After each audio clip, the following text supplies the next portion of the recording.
নোবেলের এই যে ইমেজটা, আমি ফার্স্ট এই ইমেজটা নিয়ে একটু কথা বলতে চাই। মানে কেন আমরা কনফিউজ থাকি আপনাকে নিয়ে? এটা কেন আপনি ব্যক্তিগতভাবে কেন কনফিউজড আমি জানি না।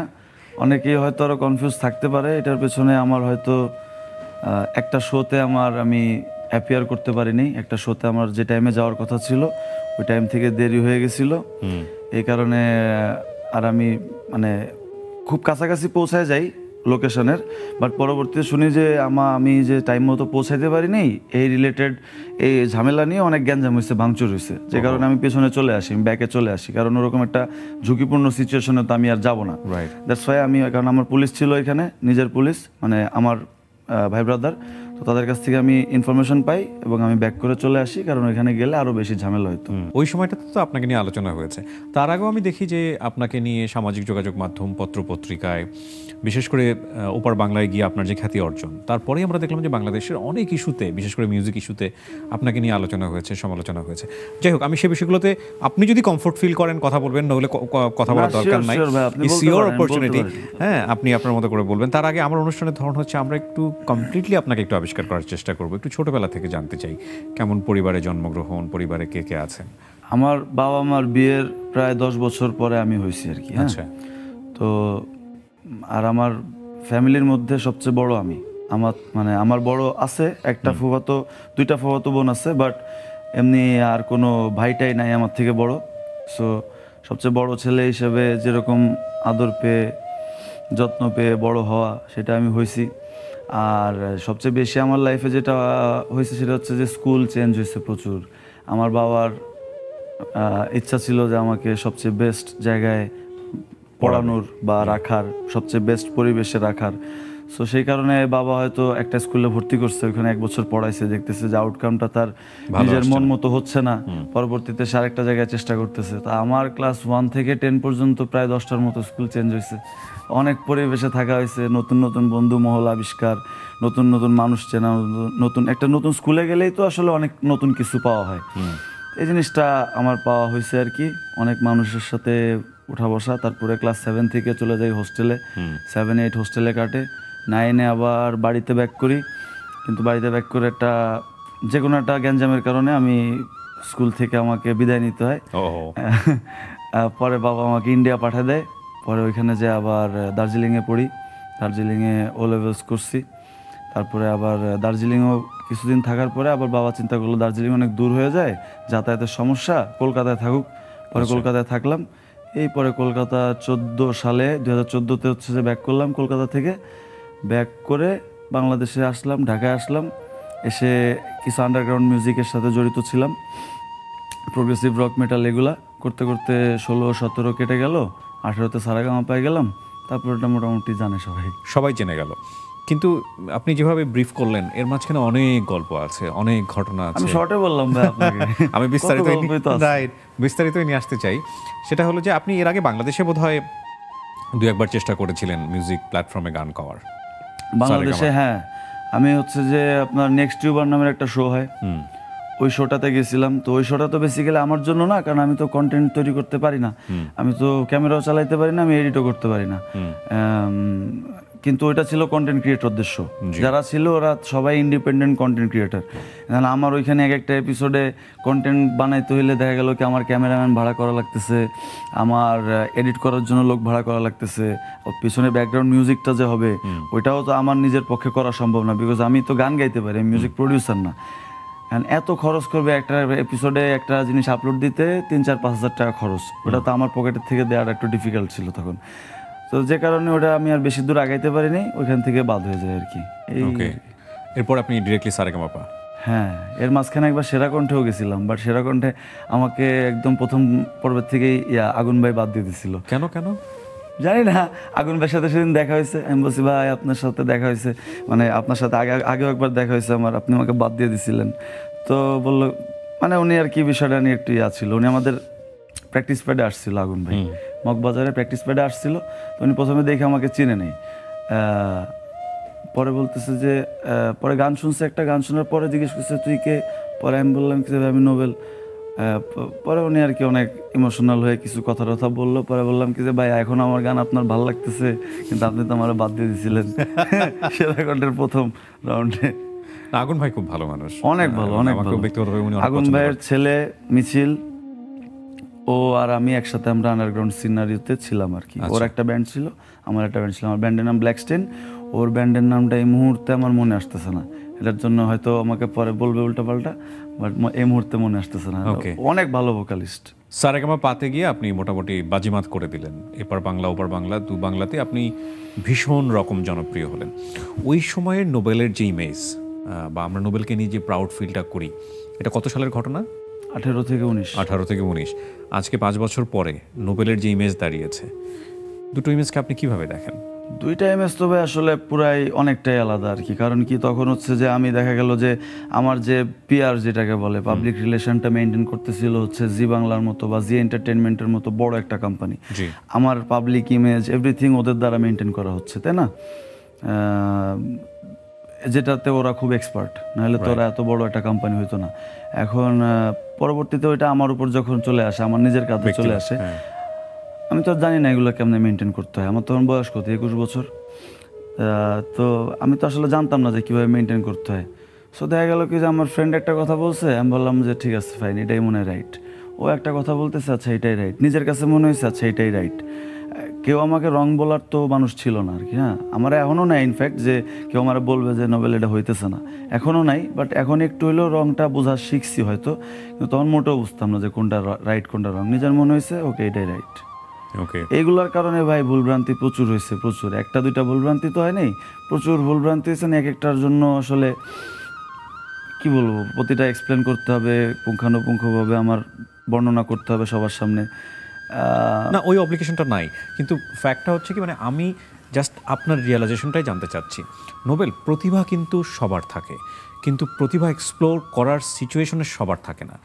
লাইক আল্লাহ যখন আমাদেরকে পৃথিবীতে পাঠিয়েছেন, সবাইকে কিছু না কিছু মেধা জ্ঞান দিয়েই পাঠিয়েছেন, কিন্তু সবাই আসলে ওই স্থান কাল পাত্র ভেদে নিজেকে বিকশিত করতে পারে না। যারা পারে তারা খুব লাকি। সেই জায়গাটা থেকে তাদের একটা পাবলিক কমিটমেন্টের একটা জায়গা আছে, যেহেতু মানুষ তাদেরকে ভালোবাসে। এবং আপনারা হচ্ছেন উত্তরসূরি পরের জেনারেশনের। তো নোবেলের এই যে ঘটনা, 5 বছর 6 বছর ধরে মিডিয়াতে আলোচনা, নোবেলকে নিয়ে সমালোচনা, এটা কিন্তু নোবেলের জন্য যেমন শিক্ষণীয়, পরবর্তী প্রজন্মের জন্য অনেক বড় শিক্ষণীয়। প্রথম কথা হচ্ছে আপনার মিউজিক সেন্স অসাধারণ, আপনি খুব ভালো গান করেন, আমরা আপনাকে নিয়ে খুব প্রাউড ফিল করি। Thank you.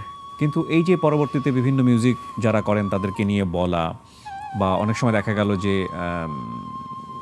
ঘরের ভেতরের খবর বাইরে গিয়ে চাউর হওয়া, এগুলোতে আপনার ব্যক্তিগত জীবনে কতটা প্রভাব ফেলেছে, আপনার মিউজিক ক্যারিয়ার কতটা প্রভাব ফেলেছে? ধরেন যে মিউজিককে যদি ক্যারিয়ার বলেন, তাহলে মিউজিক প্রোডাক্ট হয়ে যেতেছে।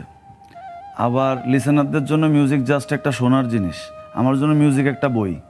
আমার জন্য, আমি যখন একটা গান শুনি তখন আমার মনে হয় একটা বই পড়তেছি। তো আমার কথা হইতেছে যে আমার ওই বই পড়াটা কিন্তু তখনও যেরকম চলতেছিল এখন আরও বেশি চলতেছে। সো বেসিক্যালি আমি আমার ওই পড়ালেখার জায়গার থেকে আমি আমার জায়গায় ঠিক আছি, কিন্তু ক্যারিয়ার এবং হচ্ছে যে আপনার মানুষের সঙ্গে আমার যে সম্পর্কটা, এটার যে একটা মানে ডাউনফল হয়েছে আর কি। এটাকে দেখা যাক আমার এই যে লেখাপড়া বা আমি যতটুকু জানি মিউজিকের ব্যাপারে এইটুক, প্লাস হচ্ছে যে আমার অডিয়েন্সের গ্রহণযোগ্যতা, আমার অডিয়েন্সের কাছে গ্রহণযোগ্যতা, প্লাস হচ্ছে যে অডিয়েন্সের ভালোবাসা, সব মিলে আমাকে কত দূর আবার নিয়ে যায় দেখা যাক। মানে এটা নিয়ে আসলে আমি হতাশ না যে আগে আমার মিউজিক অনেক মানুষ শুনছে, এখন আমার মিউজিক কেউ শুনতেছে না। আমার কথা হচ্ছে আমি তো মানুষের মিউজিক শুনতেছি এবং এতে আমি ধন্য। আর অডিয়েন্সরা ইনশাল্লাহ আমার মিউজিক আবার শুনবেন, এবং সবার প্রতি আমার রিকোয়েস্ট যে আমার মিউজিক আবার শুনবেন। আমি ভালো কিছু মিউজিক আপনাদের শোনাইতে চাই, যেগুলা আপনারা আমাকে যেরকম সুযোগ করে দিয়েছেন আবার সুযোগ করে দেবেন ইনশাল্লাহ। নিশ্চয়ই। একটা জিনিস মোটা দাগে হয়েছে আমাদের ইন্ডাস্ট্রিতে আপনাকে নিয়ে, যেটা হচ্ছে যে বড় বড় মিউজিশিয়ান যারা আছেন বা যারা গান করেন তাদেরকে নিয়ে অনেক সময় আমরা শুনেছি পত্রপত্রিকাতে আপনার বিরূপ মন্তব্য ছিল। এটা আসলে কতটুকু সত্য, বা আপনি আসলে কি বলার চেষ্টা করেছেন, বা আপনি ওই পয়েন্টগুলো যদি বলেও থাকেন তাহলে ওই জায়গাটায় আপনি এখনো স্টিক আছেন কিনা? না না ভাই, আমি ওইখানে ধরেন যে একটা জিনিসই বলার চেষ্টা করছিলাম যে আমাদের যারা সিনিয়র মিউজিশিয়ান আছেন, যাদের কাছ থেকে মিউজিক শিখে আমরা বড় হয়েছি বাংলাদেশের, তারা এখন মিউজিক বানাচ্ছেন না কেন বেশি বেশি করে, যাতে আমরা আরও বেশি বেশি মিউজিক শুনতে পারি, বেশি বেশি রেফারেন্স পাইতে পারি যে আমরা কীরকম মিউজিক বানাবো, এই জেনারেশনে আসলে কীরকম মিউজিক বানানো উচিত। কারণ আমাদের তো কোনো গাইডলাইন নেই। আপনারা 90 সালে মিউজিক বানাইছেন, 2000 সালে মিউজিক বানাইছেন, আপনারা এখন বানাচ্ছেন না। হাবিব ভাই বানাচ্ছেন না, বালাম ভাই বানাচ্ছেন না, হৃদয় খান ভাই বানাচ্ছেন না, জেমস ভাই বানাচ্ছেন না, আইব বাচ্চু ভাই মারা গেছেন, মাইলসের অ্যালবাম পাচ্ছি না, মাইলসের লাস্ট অ্যালবাম অনেক দিন আগে পাইছি। সো এই একটা ফ্রাস্ট্রেশনের জায়গা থেকে হয়তো আমি ওইগুলো বলে ফেলছিলাম, কিন্তু এগুলো তো অবশ্যই এরকমভাবে উপস্থাপন করার অধিকার মানে স্পর্ধা কোনোটাই আমার থাকা উচিত না।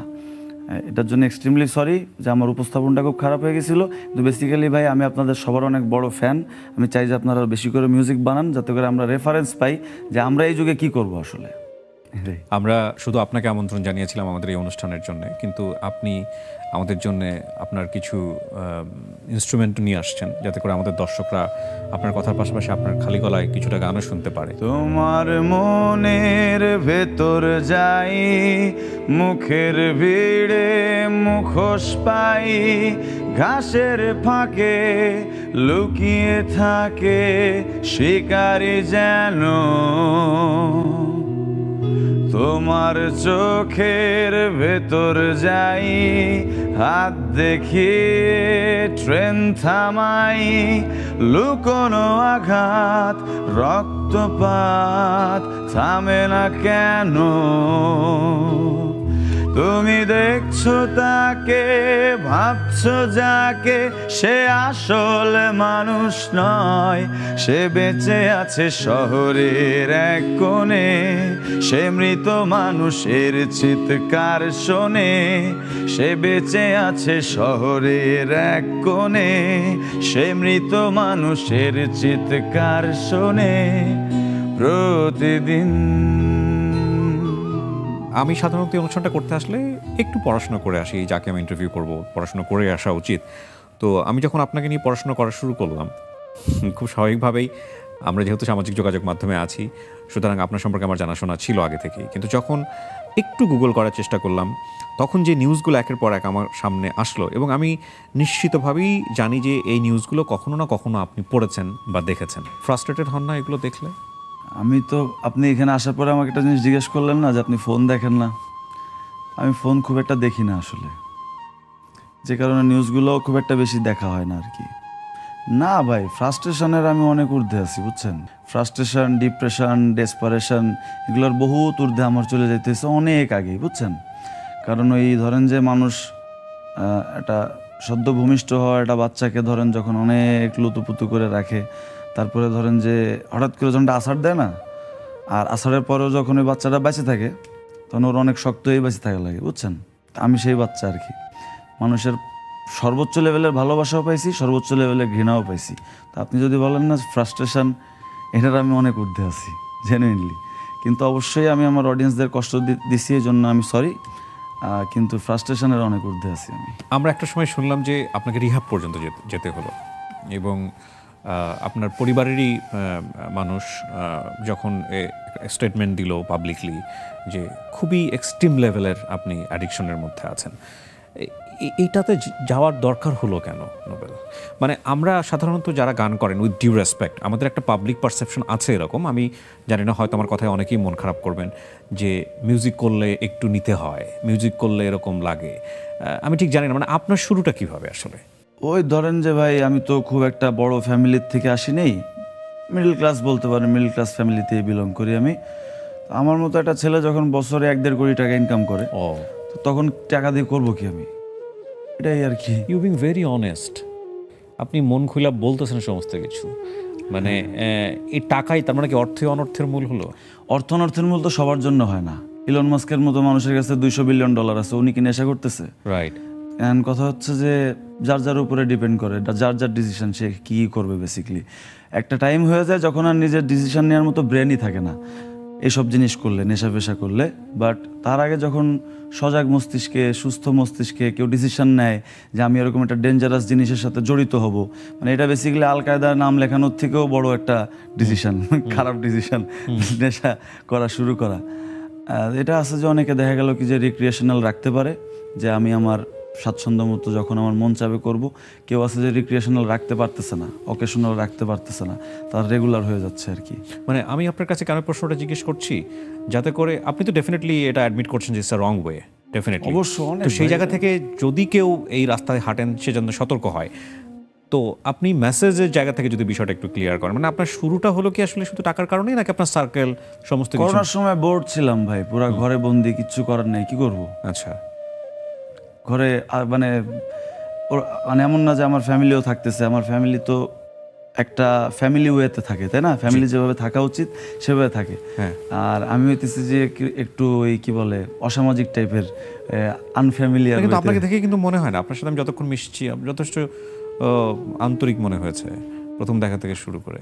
এমন কি হয় যে অনেক সময় নিজেকে বোঝানো যায় না, বা হয় কি মানে আমরা তো প্রত্যেকেই প্রত্যেকের জায়গায় আলাদা একটা মানুষ, ইউনিক একটা মানুষ, হয়তো আমরা এক্সপেক্ট করি যে আমাকে ওই মানুষটার এভাবে বোঝা উচিত, কিন্তু দেখা গেলো সে সেভাবে বুঝতেছে না। না না, সবার বোঝার জায়গা তো সবার কাছে আলাদা, সবাই নিজের মতো করে আরেকজনকে বুঝবে। রাইট। তো ওই আর কি ভাইয়া, মানে বেসিক্যালি আর কি আমার ফ্যামিলি আমার সাথে অ্যাডজাস্ট করতে পারবে না, বা আমি আমার ফ্যামিলির সাথে অ্যাডজাস্ট করতে পারবো না, দ্যাটস ওয়াই আলাদা আলাদা থাকার জন্য একটা ডিসিশন। ওই সময় তো ধরেন যে বিয়েও করে ফেলছিলাম, একটা ভুল ডিসিশন, লাইফের সর্বোচ্চ রং ডিসিশন। মানে এটা নেশা করার থেকেও বাজে ডিসিশন ছিল বিয়ে করাটা। কেন বলছেন? এটা বেসিক্যালি ভাইয়া, আপনি যদি মানে ওই আমার যে ছিল ওর কিছু কথাবার্তা দেখেন আমার মানে আমাকে নিয়ে, তাহলে আপনি বুঝতে পারবেন এটা কেন, মানে এটা সবাই দেখছে আর কি। মানে আপনি এটা এক্সপেক্ট করেন যে আপনার এক্স ওয়াইফ সে আপনাকে নিয়ে এই ধরনের কথাবার্তা বলবে? হ্যাঁ হ্যাঁ হ্যাঁ হ্যাঁ। Okay. মানে এটা কিভাবে ভাই, এটা কিভাবে সম্ভব, তাই না? মানে আমি তো আমার এক্স ওয়াইফ বা এক্স কোনো গার্লফ্রেন্ডকে নিয়ে এত বাজে মন্তব্য করব না, তাহলে আমার রুচি প্রশ্নবিদ্ধ হবে যে তোমার কেমন রুচি, তুমি অত কতদিনের পছন্দ সংসার করছো। আপনাদের? এই 2-3 মাস, 6 মাস ম্যাক্সিমাম। বিয়ের ডিসিশন কি আপনাদের দুজনেরই ছিল, মানে লাইক মিউচুয়াল ডিসিশন ছিল? প্রেমের সম্পর্ক? হ্যাঁ ওই আর কি, কতদিনের প্রেমের সম্পর্ক? ওটাও কি খুব 2-3 মাস, অল্প সময়ের মধ্যে? খুবই অল্প সময়ে একটা মানে খুবই রাশের মধ্যে একটা মানে বাজে ডিসিশন নেওয়া হয়েছে আর কি। ওকে ফাইন, এই আপনি শিখেছেন আপনার জীবনে হয়তো বা। হ্যাঁ এবং হ্যাঁ, এরকম রং ডিসিশন কেউ আর না নিক আর কি। নেশা করার থেকেও রং ডিসিশন হচ্ছে যে ভুলভাল একটা মানুষকে বিয়ে করা। গ্রেট, একমত, এ ব্যাপারে কোনো সন্দেহ নাই। এবং এই জায়গাটাতে আমার মনে হয় যে অসংখ্য মানুষ যারা স্ক্রিনে আছেন তারা একমত পোষণ করবেন। আসলে ভুল মানুষ কাউকেই বলা যাবে না, আমি বলবো যে তার আমার ক্ষেত্রে জন্য আপনি- ভুল, আমার জন্য Exactly, আমি ভুল, সেটাই আমার জন্য বলছিলাম। ভুল, কেউ ভুল মানুষ না, সবাই সবার জায়গায় কারেক্ট, সবাই Exactly. Perfect, 100% perfect. সে তার মনের মতো মানুষ পায়নি, আপনি আপনার মনের মতো মানুষ পাননি, এটাই হয়েছে ফ্যাক্ট। তো আমরা ড্রাগের জায়গাটা একটু আসতে চাই যে আপনি বলছেন করোনার সময় বা অর্থ সব কিছু মিলিয়ে এটা কি শখের বসে ট্রাই করা ছিল, নাকি মনে হলো যে না এটা একটা খুব সিদ্ধান্ত বুঝে শুনে নেয়া? শখের বসে খুব ডেঞ্জারাস জিনিস আর কি। ওকে, করে দেখি একটু experiment। হ্যাঁ করে দেখি আপনি কি কি কি বাই আছে। ন্যাচারালি ছোটবেলা থেকেই এরকম, মানে একটু সবার থেকে আলাদা? আমি কি আলাদা ভাই? আমি বুঝি না তো কিরকম ভাবে আলাদা, আমার তো মনে হচ্ছে আপনিও যা আমিও তাই, না, কিন্তু- আপনারা দাঁড়িয়ে আছে আমারও দাঁড়িয়ে আছে। না না এগ্রিড, কিন্তু না আমি আমি আমার প্রশ্নটা কেন হচ্ছে যে ধরেন 10টা স্কুল চেঞ্জ করে ফেলা, এইটা আমার কাছে খুব বেশি অন্যরকম মনে এইটা তো হচ্ছে। আমার বাবাকে জিজ্ঞেস করতে হবে, আমার বাবা কেন করছে।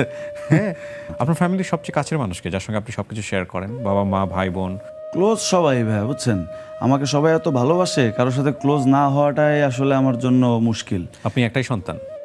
না, আমার বাবার আরো একটা মেয়ে আছে আর একটা ছেলে আছে। আচ্ছা, ছোট বোনকে বিয়ে দিছি, আরো 2 বছর হয়েছে।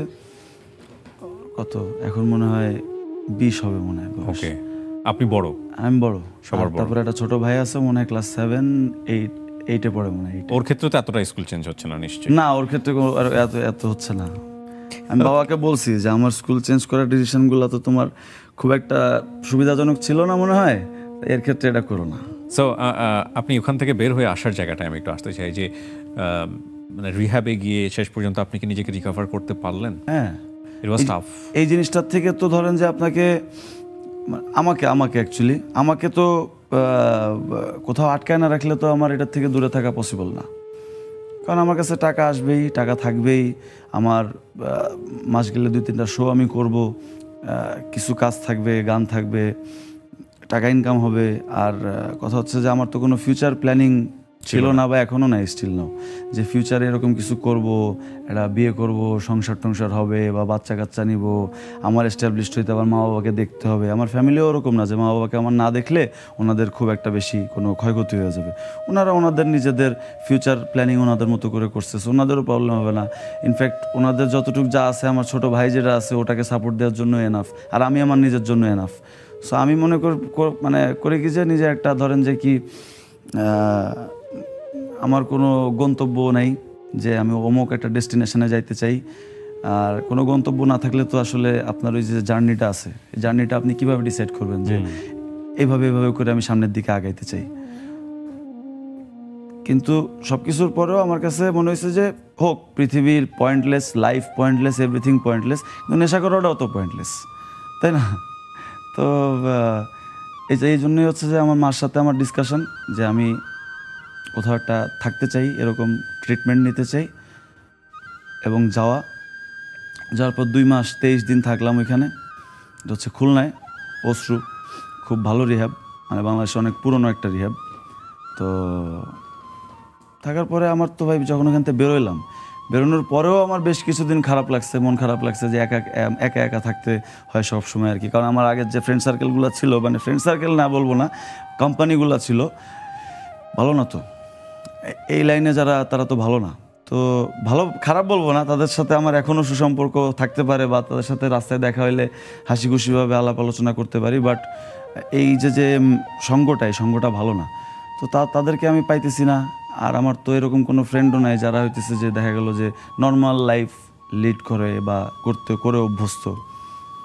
তো বেরোনোর পরেও অনেক দিন একাকিত্বের মধ্যে দিয়ে কাটছে, কিন্তু ফাইনালি আবার শ্রোতারা দেখলাম যে আমার দর্শক শ্রোতারা, মানে যেখানে আসলে আমি বিলং করি, গান করা, সেই জায়গাটা আমাকে ফিরে আনতেছেন আস্তে আস্তে। আমি একটা সিনেমা দরদ, শাকিব খানের একটা সিনেমা দরদ, অনন্য মামুন ভাই আমাকে 2টা গান করাইলেন, একটা করছি অলরেডি আর একটা বাকি আছে। তারপরে সাউন্ডটেক থেকে রিজি ভাই ফোন দিল, সাউন্ডটেকের সাথে তো একটু ঝামেলা ছিল আমার, হয়েছিল আমার কারণে, আমি অনেক বেয়াদবি করে ফেলছি তাদের সাথে। সুলতান মাহমুদ বাউল ভাই তো ওনাকে তো সবাই বস মানে জেমস ভাই, বাচ্চু ভাইয়ের মতো মানুষ যেখানে ওনাকে এত সম্মান করে, সেখানে ওনার সাথে আমার 2-1টা দেখা গেল যে ভুল কথা হয়ে গেছিলো। তো সেখান থেকেও আমাকে কল করছে, যেতে বলছে, দেখা করতে বলছে, কাজ করবে সামনে, এরকম প্রতিশ্রুতি দিছে। সব মিলে ধরেন যে ভাই এগুলো আবার আমাকে আরেকটা দিকে ডাইভার্ট করে দিছে। এখন আমি কাজ নিয়ে আছি আসলে। ছোটবেলা থেকে আপনি গান করতেন? একদম, আমার মনে হয় যে জন্মের পর থেকেই। কীরকম, ওই আমার মনে আছে, আমার আসলে অনেক ছোটোবেলাকার স্মৃতিও মনে আছে, বুঝছেন ভাই। 2 বছরের স্মৃতিও আমি এখনও চোখে দেখতে পারি, 2 বছরে আমি কি দেখছি। তো আমার তখন মনে আছে যে গান তো আসলে সামনাসামনি গাইতে পারতাম না, মানে যে সবার সামনে এসে জোরে চিল্লা গান গাবো করতাম নাকি শুনছি আর কি মামুনির কাছ থেকে, বাট ওইভাবে তো করা হয়নি। বাবা শোনাইতো আমাকে গান প্রচুর, আমার বাবা তো চমৎকার গান গায়। আমার বাবা যখন ঢাকা ভার্সিটিতে পড়তো তখন অনেক গান টান করছে, শিখছে। আমাদের ইন্ডাস্ট্রি বলতে কি আমাদের এই সঙ্গীত জগতেরই অনেক নাম করা ফিগার, তাদের সাথে অনেক ক্লোজ ছিল। যেমন ফাহমিদা নবীর কাছ থেকে বাবা কিছু নলেজ পাইছে গান টানের ব্যাপারে ওই সময় 86 সালে, 85-86 সালে আমি যতদূর জানি। তো বাবা আমাকে ছোটোবেলা থেকে গান শোনাইতো, বিশেষ করে কারেন্ট চলে গেলে বুকের উপর রেখে গান শোনাইতো। ওই যে শুনতাম ওই গানগুলোই পরে আবার কানের ভেতরে আঙ্গুল দিয়ে চেষ্টা করতাম যে নিজের ভয়েসটা নিজে জোরে শোনা যায়, যে চেষ্টা করতাম যে কি গাই আমি দেখি। তো আস্তে আস্তে একটু সুর আস্তে এই 2-3 বছর বয়স থেকে গান গাই ভাই নিজে। ওকে, সো কোন ওস্তাদজির কাছ থেকে শেখা কখনো? না, ওরকম প্রাতিষ্ঠানিক শিক্ষা তো আমি পাইনি। পুরো এন্টার লাইফই না? না, কোনোদিনও না। How do you do that? গান তো ভাই মানুষ, আমি জানি ব্রেন দিয়ে গায়। গান মানুষ ব্রেন, অবশ্যই গান ব্রেন দিয়ে গায়। গান হইতেছে 70% আপনার ব্রেন, 20% আপনার কান, আর 10% হচ্ছে গলাকে আপনি যদি ব্রেন দিয়ে কন্ট্রোল করতে পারেন তাহলে আপনি গান গাইতে পারবেন। কিন্তু এটা শোনা লাগবে, তো কন্টিনিউয়াসলি শোনা লাগবে। চোখে না দেখলে তো হাঁটতে পারবেন না, ওষ্টা খাবেন। তো কানে শোনা লাগবে, কানটা হইতেছে মনিটর আর কি। আমার মনে হয় না যে মানুষ গলা দিয়ে গান গায়। গলা ঠান্ডা, যেমন আমার আজকে ঠান্ডা লাগছে, আমার গান গাইতে প্রবলেম হচ্ছে, অ্যাম্পলিফায়ারের কি বলে ক্যাবিনেটের প্রবলেম হয়েছে, বাট অ্যাম্পলিফায়ার ঠিক আছে, গান কিন্তু মাথায় আছে এই আর কি। অনেকের আছে যে মাথার সাথে গলার সম্পর্কটাই নেই, তারা গান গাইতে পারে না, তাল কানা হয়, সুর কানা হয়, ওদের হিসাব আলাদা। এই তাল লয় শেখারও তো ব্যাপার থাকে একটা। হ্যাঁ, কিন্তু তাল কানা মানুষ বেসিক্যালি ডাম্ব হয় কিন্তু অনেক, মানে যারা তাল বোঝে না তারা কিন্তু, তাদের কিন্তু জ্ঞান বুদ্ধির অভাব। প্রথমত তাল, পরে সুর। সুরটা অনেকে নাই বুঝতে পারে, কিন্তু তাল যদি না বোঝে তাহলে বুঝতে হবে যে এর হচ্ছে আইকিউ লেভেল একটু কম। মানে এটা আমি সাইন্টিফিক্যালি পড়ে যতটুকু শিখছি আর কি। সো আপনি আপনার পছন্দ কি মানে ব্যান্ড মিউজিক প্রথম থেকেই? ছোটবেলায় মাইকেল জ্যাকসনের গান শুনতাম, ওকে। 3 বছর বয়স থেকে। তো মাইকেল জ্যাকসন তো বেসিক্যালি রক মিউজিকই করে। হ্যাঁ রকটা একটু মিক্সড উইথ পপ, হ্যাঁ। এরকম আর কি, ডান্স পপ রক এরকম টাইপের। এমনিতেই পপুলারিটি কখন আসলো? মানে নিজের কমিউনিটিতে নিশ্চয়ই লোকজন জানতো, যে ক্লাসমেটরা জানতো, ফ্রেন্ডরা জানতো যে নোবেল গান করে, ওদের কাছে আপনি আলাদাই ছিলেন। হ্যাঁ, ওইটা তো ভাইয়া এই জন্য তো আলাদা ট্রিটমেন্ট। হ্যাঁ, ওই যে দেখা গেল কি যে একটা ভুল করছি, স্যার দেখা গেল মারার জন্য সামনে নিয়ে গেছে, না মেরে বললো কি তুই এটা গান গাইলাম, একটা মায়ের মাফ হয়ে গেছে। এরকম হইতে হইতে ধরেন যখন ভাইয়া কলকাতায় ছিলাম 2012-তে, ওই সময় একটা গ্রুপ অফ পিপল আমি পাইলাম। এখানে হ্যাপিদা ছিল, রবিদা ছিল, রাজদা ছিল, আরও আমার বেশ কিছু কাছের বড় ভাইরা ছিল আর কি। এনারা আমাকে খুব ইন্সপায়ার করলো। ওনারা সবাই 30+ ছিল তখন, মানে 30+ না তখন, ওরকম আর কি, 30-এর কাছাকাছি বয়স হবে। অনেক সিনিয়র, মোস্ট সিনিয়র ছিল আমার থেকে। ওনারা খুব ইন্সপায়ার করতো আর কি। আমি একটু গিটার বাজাইতাম, আর ওরা দেখতাম কি জানলার সামনে এসে এরকম ঘিরে দাঁড়াইতো আর কি, দাঁড়ায় সবাই গান শুনতো। আমার মনে হতো কি যে এত মানুষ রেগুলার আমার গান শুনতে আসে, তাহলে তো গানটা পারি, এটা করা উচিত। তখন আবার একজন দাদার সাথে পরিচয় হলো, ওনার নাম হচ্ছে রাজাদা। তো উনি আমাকে এত গান শুনাইলেন, বেসিক্যালি পিঙ্ক ফ্লয়েড, তারপর হচ্ছে ড্রিম থিয়েটার, এগুলো শুনলাম, এদের শো দেখলাম ভিডিওতে, দেখে বাপরে বাপ, মিউজিক এত বড় জিনিস। মেটালিকার শো দেখলাম, 1.6 মিলিয়ন অডিয়েন্স নাকি, মানে 1.2 মিলিয়ন অডিয়েন্স, 12-14 লাখ মানুষ একসাথে শো দেখতেছে। তখন আমার কাছে একটা জিনিস, মানে আমাদের বাংলাদেশে তো এত বৃহৎ পরিসরে মিউজিক হয় না। জেমস ভাইকে দেখছি, আইয়ুব বাচ্চু ভাইকে দেখছি ছোটোবেলায়, মানে সামনাসামনি দেখি নেই। জেমস ভাইকে আমি এখনও সামনাসামনি দেখিনি। আসিফ ভাইকে দেখছি, আসিফ ভাইকে ছোটোবেলাও সামনাসামনি দেখছি, আমাদের এলাকায় শো করতে গেছিলো, তখন দেখা হয়েছে। বাট এত বড় শো তো হয় না ভাই, যেখানে 12 লাখ 14 লাখ মানুষ এক হয়ে যায়। যদিও আমার লাইফের প্রথম শোটা ছিল 1.5 লাখ মানুষের সামনে প্রায়, নোম্যান্স ল্যান্ডে, আপনার পরে এটা চলাকালীনই। এটা 2019 সালের 21শে ফেব্রুয়ারির শোটা নোম্যান্স ল্যান্ডে, ওই যে ইন্ডিয়া আর বাংলাদেশের বর্ডারের মাঝখানে খুলে দেয় না একদিনের জন্য, ওইখানে শোটা করছিলাম। ওইখানে 1.5 লাখ মানুষ ছিল। তবে হচ্ছে যে এই ড্রিম থিয়েটার, পিঙ্ক ফ্লয়েডের শো, মেটালিকার শো, মেগাডেথের শো, এগুলো দেখলাম কি যে অনেক বড়, ল্যাম্প অফ গডের শো, অনেক বড় শো হয়, অনেক অডিয়েন্স হয়, অনেক মাতামাতি হয়, হুল্লোড় হয়। তখন নিজের মনের মধ্যে ইচ্ছা করলো যে ওরকম একটা স্টেজে আমি থাকবো, আমাকে দেখার জন্য এরকম লাখ লাখ মানুষ আসবে। তখন তো মনে হলো যে না, music is something very big. মানে অনেক বড় কিছু হওয়ার জন্য বিল গেটস হওয়ার দরকার হয় না, অনেক বড় কিছু হওয়ার জন্য শিল্পী হইলেও হয়। তাকে দেখার জন্য অনেক বিল গেটসরা আসে। এই জিনিসগুলো মাথায় কাজ করতে শুরু করলো। তখন বাবার আমি বুঝাইতে থাকলাম, বাবা লেখাপড়া করে কি হবে, লেখাপড়া করে তো আসলে কত দূরই বা যাওয়া যাবে, 20,000 30,000 টাকা স্যালারির জব করতে হবে, তার থেকে ভালো আমি মিউজিক করি, ভালো হবে, লেড জেপলিনের মতো কিছু হইতে পারবো, পিঙ্ক ফ্লয়েডের মতো কিছু হইতে পারবো, তারপরে জেমস ভাইয়ের মতো কিছু হইতে পারবো। পরে বাবা বললো কি যে জেমস একজনই, আমি কি যে আমিও একজনই, দেখো এটা হবে একদিন। তো বাবা এই জিনিসটা আবার যখন ওই সারেগামাপাতে আমার সাথে গেছিল, একটা ইয়াতে কবিতা আবৃত্তি করছে, ওইখানে স্টেজে বাবা এই কথাটা বলছে। আপনি কি আপনার স্ট্রেংথ সম্পর্কে জানেন? মানে আপনার কতটুকু স্ট্রেংথ? বেশি জানি না ভাই, ধরেন এইটুক জানি যে স্টেজে দাঁড়ালে আমি গান গাইতে পারবো যদি মরে না যাই, এইটুক জানি। তবে একটা শোতে খুব অনাকাঙ্ক্ষিত ঘটনা ঘটে গেছিলো, হচ্ছে লালমনিরহাটের একটা শোতে।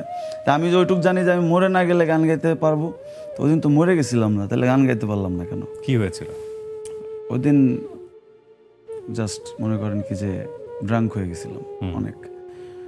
একটা প্রথমত গান গাইতে পারতেছিলাম না ঠিক মতো, তালের থেকে সরে যাচ্ছিল, সুরের থেকে সরে যাচ্ছিল। আর আমার আচরণ মূলত ভাই, ড্রাঙ্ক থাকলে একটা মানুষের আচরণ তো দেখতে ভালো লাগে না, আমার নিজের কাছেই ভালো লাগে না, তো মানুষের কাছে কেন আমাকে ভালো লাগবে? এত ওরকম কিছু আচরণ হয়তো স্টেজে করতেছিলাম, যে কারণে অডিয়েন্সের পছন্দ হয়নি। দু একজনে বোতল টোতল ছুঁড়ে মারছে, তারপরে আমাকে আস্তে আস্তে সাবধানে এখান থেকে নামাই দিছে পুলিশ টুলিশ। ওই সময়টাতে আপনি প্রচুর নিতেন আর কি, মানে ড্রাগ যেটাকে বলে। প্রচুর মানে এটা এই কারণে বলছি যে আপনি স্টেজ আপনার পারফর্ম করতে হবে, so it can be risky for you, এটা জেনেও আপনি নিলেন। মানে এটা কি বিষয়টা এমন ছিল যে আপনাকে নিতেই হতো রেগুলার? না না না না না, নিতেই হতো বিষয়টা এরকম না। মানে নিতেই হতো এই যে ব্যাপারটা, এটা কখনোই আমার মধ্যে কাজ করেনি যে নিতেই হবে, না নিলে আরেকটা বিষয় হয় কি নোবেল, দেখা গেলো আমাদের মনটা হয়তো অনেক খারাপ, আমি জাস্ট আপনাকে কোয়ারি থেকে জিজ্ঞেস করছি, যে আপনি বলছেন আমার ফ্রেন্ড নাই, শেয়ারিং পার্সন নাই, বা কাউকে আসলে ওইভাবে বলার মতো মানুষও নাই, তো ঠিক আছে আপনার খুবই ডিপ্রেস লাগছে, আপনি নিয়ে নিলেন, ব্যাপারটা কিরকম? না ভাই, ডিপ্রেস লাগতেছে দেখে তো আরো অনেক কিছু করা যায়, যে ডিপ্রেশনের কারণে ড্রাগস নিতে হবে এরকম কিছু না ভাই। নাকি রকস্টারদের লাইফটাতে ড্রাগ একটা পার্ট থাকে, সেখান থেকে ইন্সপায়ার হওয়া, মানে আমি জাস্ট বলার জন্য বলছি। ওখান থেকে তো অবশ্যই ইন্সপায়ার্ড, কার্ট কোবেন থেকে আমি অনেক ইন্সপায়ার্ড, জিম মরিসন থেকে অনেক ইন্সপায়ার্ড। এদের চাইলেও কিছু করার নেই ভাই, কারণ ওদের গান আমাকে এমনভাবে মানে এমন ফিল দিছে আর কি, মানে এমন একটা নতুন আমি তৈরি করছে। কার্ট কোবেনের গান, জিম মরিসনের গান, তারপরে দিচ্ছে আপনার জিমি হেন্ড্রিক্সের গান, এটা তো সবাই 27 বছরে মারা গেছে। তো আমারও একটা ইন্টেনশন ছিল যে আমার 27 বছর যখন বয়স হবে আমি ওদের মতো সুইসাইড করব, মুখের ভিতরে পিস্তল দিয়ে ধাম করে উড়াই দেবো, এই ধরনের কিছু অসুস্থ চিন্তাভাবনা আর কি। ধরেন যে ওই ড্রাগস ফ্রাগস করা অবস্থায় মনে হয় মনের মধ্যে জন্ম নেয়। বাট এই গত 10 মাস ধরে তো ধরেন যে পুরোপুরিভাবে আর কি এগুলোর থেকে দূরে আছি। সো এই 10 মাস ধরে আমার মনে হইতেছে যে না, এগুলো আসলে ভুলভাল চিন্তাভাবনা ছিল। প্রত্যেকটা মানুষের লাইফে আসলে সুস্থতার থেকে বড় প্রাপ্তি আসলে কিছুই নাই আর কি, প্রত্যেকটা মানুষের জীবনে। সে যাই হোক, মুচি মেথর থেকে শুরু করে জজ ব্যারিস্টার, যাই হোক, সবার জীবনে সুস্থতাটা বেশি ইম্পর্টেন্ট, মানসিক সুস্থতা। সেলফ রিয়েলাইজেশন অনেক ইম্পর্টেন্ট একটা বিষয়। আপনার লাইফে যদি এই রিয়েলাইজেশনটা এসে থাকে, তাহলে এটাই সবচেয়ে বড় গিফট সৃষ্টিকর্তার কাছ থেকে আপনার জন্য। বিকজ আপনি এত বেশি ইন্সপায়ার্ড যে সুইসাইডের মতো চিন্তা ভাবনাও আপনি তাদের কাছ থেকে। সুইসাইডের মতো চিন্তা না, ওটা just for fun, let's kill my self, এরকম আর কি। ওকে, সো মৌলিক গানের প্রসঙ্গে একটু আসতে চাই। আমি জানি না আপনার প্রসঙ্গ শুনে আবার অনেকে স্ক্রিনের সামনে ইন্সপায়ার হয়ে যেতে পারে, সো এই প্রসঙ্গে আমরা বেশি নাই বা গেলাম এই সুইসাইডের জায়গাটাতে। সুইসাইডকে কি ফান হিসেবে আসলে নেওয়া যায়? না না ভাই, মানুষের জীবন তো একবারই, এরপরে তো আর কোনো জীবন, মানে সেটা থাকলে তো আফটার লাইফ, সেগুলো হিসাব নিকাশ আলাদা, সেগুলো নিয়ন্ত্রণও তো আমাদের কাছে নেই। ওগুলো আমরা এই জীবনে যা করব পরের জীবনে তার প্রাপ্তি পাবো, সেগুলো হিসাব নিকাশ আলাদা। না না না ভাইয়া, সুইসাইডকে জাস্ট ফর ফান হিসাবে তো নেওয়া যায় না কোনোভাবে। তবে ওই মানে কার্ট কোবেনকে দেখে আমি কেন ইন্সপায়ার্ড হব না ভাই? ওনারাই তো আমাদের বস, ওনারাই তো আইডল। এই জন্য আমি একটা সময় ইন্সপায়ার্ড ছিলাম, বাট এখন আমার মধ্যে ওই বুঝটা আসছে যে না, পৃথিবীতে আসছি একবার, 50-60 বছর বাঁচবো, পুরাটা দেখে যাই। মানে একটা টিকিট পাইছি যেহেতু, পুরা শোটা দেখে যাই, পুরা ফিল্মটা দেখি।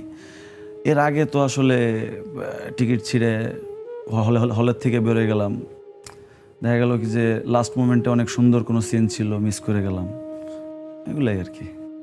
আপনি এক্সট্রিম কি ট্রাই করেছেন, মানে ড্রাগের মধ্যে?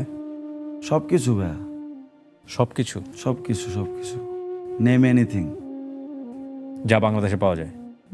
যা বাংলাদেশে পাওয়া যায় না, শোনেও নেই কেউ। কি আছে এটার মধ্যে? কিছুই নাই ভাই, কিছুই নাই, জাস্ট নিজেকে হারায় থাকা যায়, মানে নিজের একটা আলাদা রিয়েলিটি তৈরি করা যায়, এই আর কি। আজকের এই অনুষ্ঠানটা আমি বলবো বিশেষ করে ইয়াং যারা আছে, যারা মিউজিক করছেন, উইথ ডিউ রেসপেক্ট, শুধু মিউজিক করছেন বলবো না আমি, যারা ড্রাগের মধ্যে আছেন তাদের জন্য স্পেশালি এই অনুষ্ঠানটা দেখার, এবং বিশেষ করে যদি প্যারেন্টাল জায়গা থেকে কেউ দেখেন তাহলে বলবো যে এরকম যদি আপনার পরিচিত কেউ থাকে তাকে একটু সাজেস্ট করবেন আজকের অনুষ্ঠানটা দেখার জন্য। নোবেল এরকম একটা পাবলিক প্ল্যাটফর্মে এসে সে মোটামুটি সব জায়গা থেকে স্বীকার করেছে যে সে আসলে এমন কিছু নাই ট্রাই করেনি, এবং তারপরে তার আনসারটা হচ্ছে যে আসলে কিছুই নাই, এবং কোন লেভেলের সে ইনফ্লুয়েসড হলে যে সুইসাইডের মতো ব্যাপারটাকে সে ফান হিসেবে চিন্তা করতে পারে, তো সেই জায়গা থেকেও ফিরে আসা যায় চিন্তার জায়গাটি থেকে। তো আমি মনে করি তাদের জন্য এটা একটা বিশাল মোটিভেশনাল এপিসোড হতে পারে। নোবেল, আমরা ভালো কিছু চাই আপনার কাছ থেকে অনেক বেশি, এবং আমরা একটা কমিটমেন্ট চাইবো আপনার কাছ থেকে, আপনার দর্শকদের জন্য, যে আপনি নেক্সট লাইফে তারা যতটুকু কষ্ট পেয়েছে আপনার এই বিষয়গুলো নিয়ে, সেই জায়গাগুলো আপনি রিকভার করে দেবেন আপনার ভালো কাজের দ্বারা। সেটাকে আপনার কাছ থেকে আমরা চাইতে পারি, পেতে পারি? অবশ্যই চাইতে পারেন, কারণ কি যারা ভক্ত শ্রোতা আছে তাদের কারণে কিন্তু এখন আমি এখনো পর্যন্ত আমি খেয়ে পরে অনেক ভালো আছি। সো আপনাদের প্রতি অবশ্যই আমার এই যে এখান থেকে হলেও তো একটা আমার কর্তব্য আছে। জি। আপনারা আমাকে বাঁচায় রাখছেন বেসিক্যালি, আমি ভাত খেতে পারি আপনাদের জন্য, আমি একটা ভালো গাড়িতে চলতে পারি, একটা ভালো বাসায় থাকতে পারি আপনাদের জন্য, আমি আমার চাইলে আমার এসিটা সারাদিন অন করে রাখতে পারি আপনাদের জন্য, গরম লাগে না।